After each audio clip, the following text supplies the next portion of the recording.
Hi guys, and welcome to Studio One with me, Gregor. So today we want to talk about some UJAM plugins, specifically the Virtual Bassist, which natively supports key switches and chord track from Studio One in version 2.1. Now, of course, the key switches in Studio One are completely compatible with any VST3 or VST2 plugin that supports key switches, but in some cases you still have to do the mapping and naming of these key switches manually. With UJAM, the key switch maps have already been created and named for you so that you can start jamming right away, and there's literally no learning curve involved. What's perhaps even more exciting is that with the version 2.1 update, the Virtual Bassist can natively follow the chord track in Studio One, and as the chord track structure changes, so does the chord progression or the melodic progression of the bassist as well. Now, together with the virtual drummer from UJAM, which is already included for free if you have a PreSonus audio interface thanks to the Studio Magic bundle, you have two incredibly powerful, tightly integrated players at your fingertips that make jamming with Studio One so much more fun and so intuitive. Let's talk about how the Virtual Bassist is essentially laid out. So you have the player section and you have the instrument section. The instrument section is essentially your key switches plus everything that you want to play by hand. Especially if you're good at imitating basses on a keyboard controller, this would be probably the way to go. But if you want to see what the Virtual Bassist has to offer, also with regards to the chord track synergy with Studio One, I would really recommend that you start with the player mode first, because there you have all these different style and play phrases that you can mix together however you please. And they are so much more than boring MIDI loops, as you will see in just a moment. Also, the namings of these phrases or key switches is automatically reported to Studio One, which makes any manual key switch mapping completely unnecessary. There are 4 virtual bassists in total. Those are the Rowdy, the Dandy, the Mellow, and the Royal. And they all have their very own distinct sound and really cover all bases from electric to acoustic basses. Pardon the pun.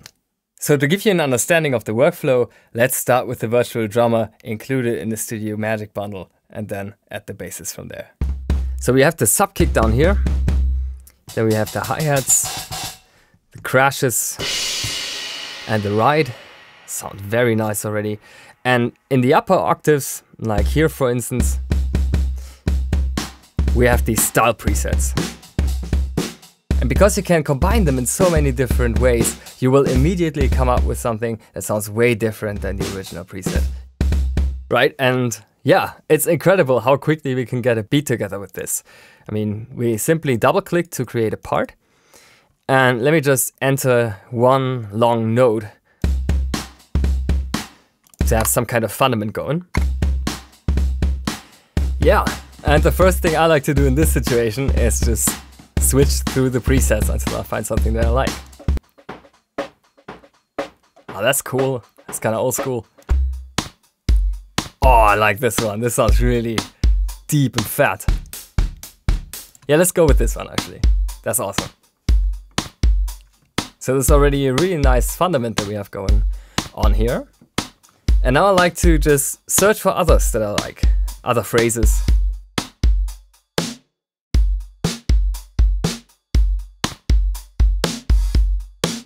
Oh, that's fun.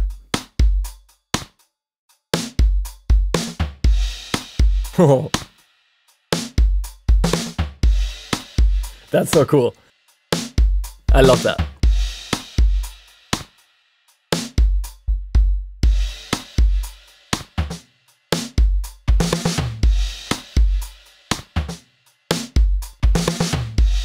Cool. Yeah, and I just added a couple of notes individually, as you can see, with the Adams cue. Yeah, and I think that's already an awesome groove right there that we can build upon. And it does not sound like the initial phrase that UJAM has so kindly thought of for me. Let's move on to the actual star of this video, the Virtual Bassist right now. So let's start with the Dandy first, the brand new guy in the Virtual Bassist lineup. And as you can see, I just programmed in a super simple bass line as well as another drum pattern because that was so much fun. This is what it sounds like right now.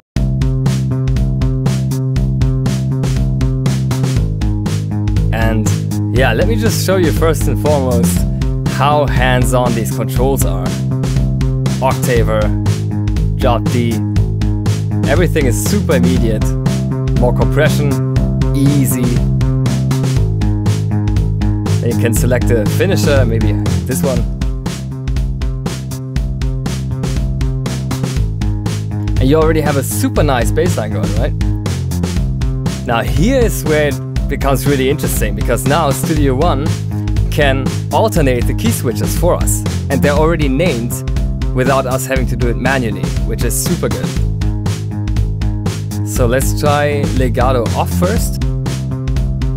And maybe let's do a slide right around here.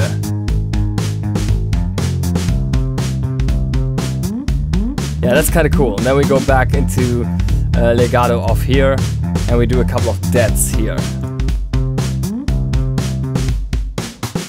And then we just kind of repeat the same thing by selecting the key switches and duplicating them once.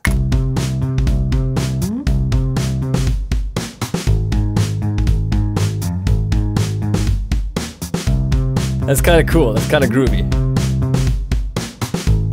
Let's try that with Empire on top. Wow!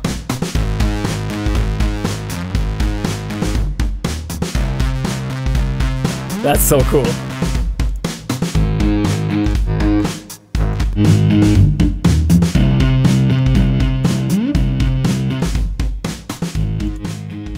Alright, let's try out the mellow, the acoustic finger bass. So far what I've done is I just literally inserted one note into the mellow that is being latched. And I'm slightly adding some swing. But it's playing the same common phrase or key switch over and over right now. So let's just kind of randomly put a couple more key switches. Every time something exciting happens, you can't really go wrong.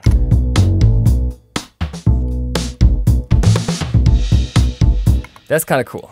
I'm gonna duplicate that. Cool, yeah.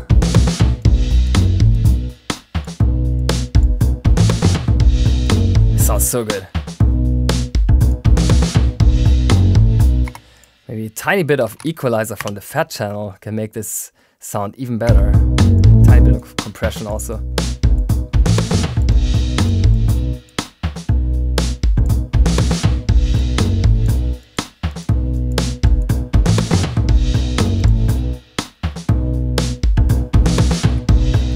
Great stuff. Okay, now let's go to the chord track, and this is where the fun really starts. Because with the chord track, what we can actually do is make those key switches follow the chord progression that we specify in the chord track in Studio One itself. So that is super, super fun. Let's see what this would look like. We simply add a couple of chords, maybe just do 4 for now. And then we can just type in what we want. Maybe we want to go for, I don't know, C minor. Then we'll just type CM. I can also double click this and change my chord from the chord selector here. That's also completely possible. So maybe the next one I want to have A flat minor. And from there we're just going to wing it. I don't know, maybe G major. I don't know if that's going to work. And then we want to go back into C flat. Let's go E flat minor, perhaps. Yeah, let's take some risk. All right, let's see what happens.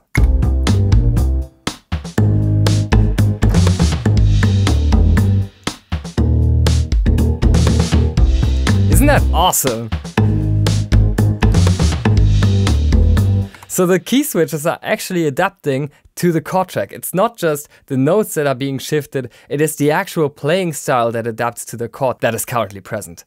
Insane.